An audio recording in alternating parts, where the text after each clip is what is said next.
Prince of Persia est l'un des titres les plus importants de l'histoire du jeu vidéo, puisqu'il posa les bases de tout un genre, l'action-aventure. Si la série a connu récemment un regain de popularité avec la trilogie des Sables du Temps, produite par Ubisoft, il ne faut pas oublier que le tout premier titre de la saga était sorti à la fin des années 80.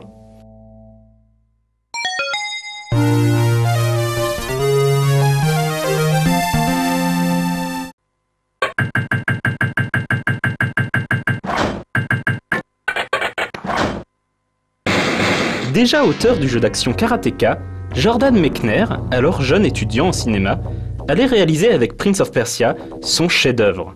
Créé sur son temps libre, Prince of Persia lui aura demandé 4 ans de travail pour un résultat qui marqua les esprits par son gameplay redoutablement efficace, ses niveaux labyrinthiques et surtout ses animations d'un réalisme jamais vu. Mechner avait filmé son frère en train de réaliser divers mouvements qu'il avait ensuite reproduits sur papier millimétré, puis en pixels. L'histoire est simple et efficace et puise autant dans les contes des Mille et Une Nuits que dans le cinéma des années 30, Le voleur de Bagdad en tête. Vous êtes un jeune mendiant tombé amoureux de la belle-fille du sultan, et vous êtes promptement jeté au fond d'un cachot par le grand vizir Jafar qui ourdit d'épouser la princesse et de s'emparer du trône. Mais la damoiselle étant rétive, Jafar ne lui laisse qu'une heure pour lui donner réponse. Une petite heure qu'il vous faudra mettre à profit pour vous échapper de votre cachot, trouver une épée et franchir les 12 étages du palais pour oxyre Jafar et sauver votre bien-aimé. Autant de péripéties devenues cultes.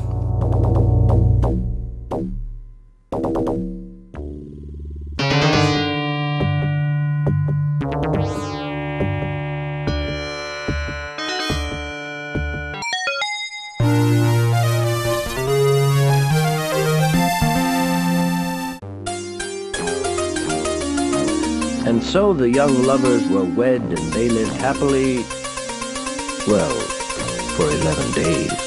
Ayant éventé le coup d'état de Jafar et sauvé le royaume, le héros du premier jeu a gagné la main de la princesse et est devenu prince de Perse. Tout irait pour le mieux dans le meilleur des mondes si l'immonde Jafar ne revenait d'entre les morts à l'aide de la magie noire. Usurpant l'apparence du prince, il force celui-ci à fuir par la mer où il fait naufrage sur une île mystérieuse. Un double malfaisant, un naufrage, la routine pour tout prince de Perse digne de ce nom.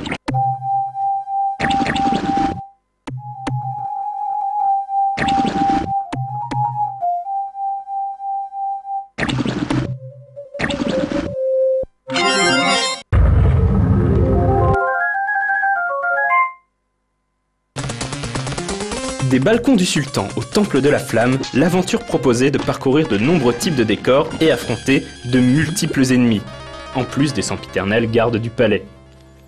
Plus difficile que son prédécesseur, Prince of Persia 2 offrait un gameplay très similaire et obligeait régulièrement le joueur à utiliser sa matière grise pour franchir certains passages.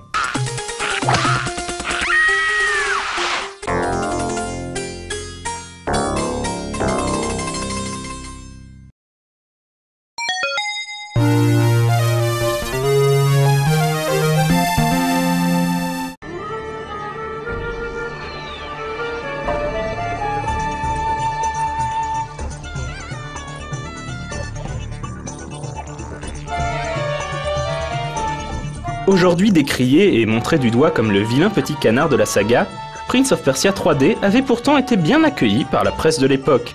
Car même s'il fait pâle figure lorsqu'on le compare à la trilogie Ubisoft, il reste un jeu solide qui ne souffre que d'un véritable défaut, celui de copier le gameplay de Tomb Raider à la lourdeur près.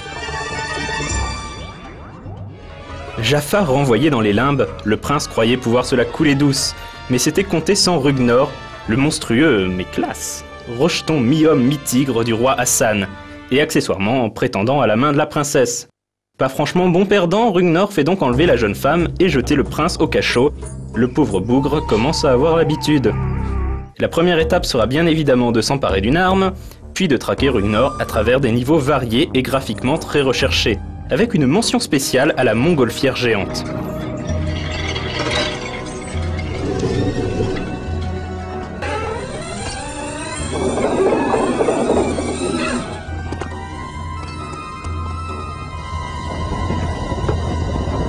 Le prince aura cette fois à sa disposition de nombreuses armes, dont un arc fort pratique, et les combats ne manquent pas de spectaculaire grâce notamment à l'inclusion d'un finish qui permet d'achever un ennemi avec style.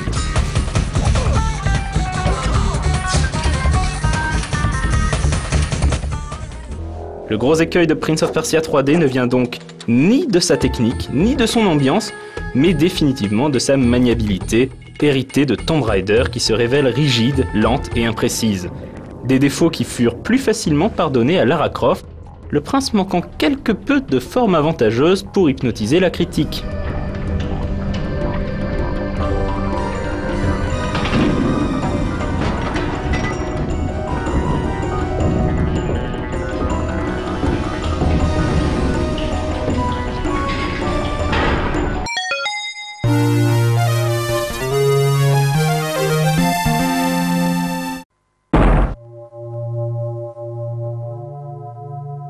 Cette première trilogie de Prince of Persia fait partie des gemmes intemporelles du jeu vidéo. Le premier est incontournable, le deuxième une digne suite, et le troisième opus mérite une seconde chance. À l'heure où la rumeur prétend qu'Ubisoft travaillerait sur un nouveau volet next-gen, n'hésitez pas à meubler l'attente en révisant vos classiques.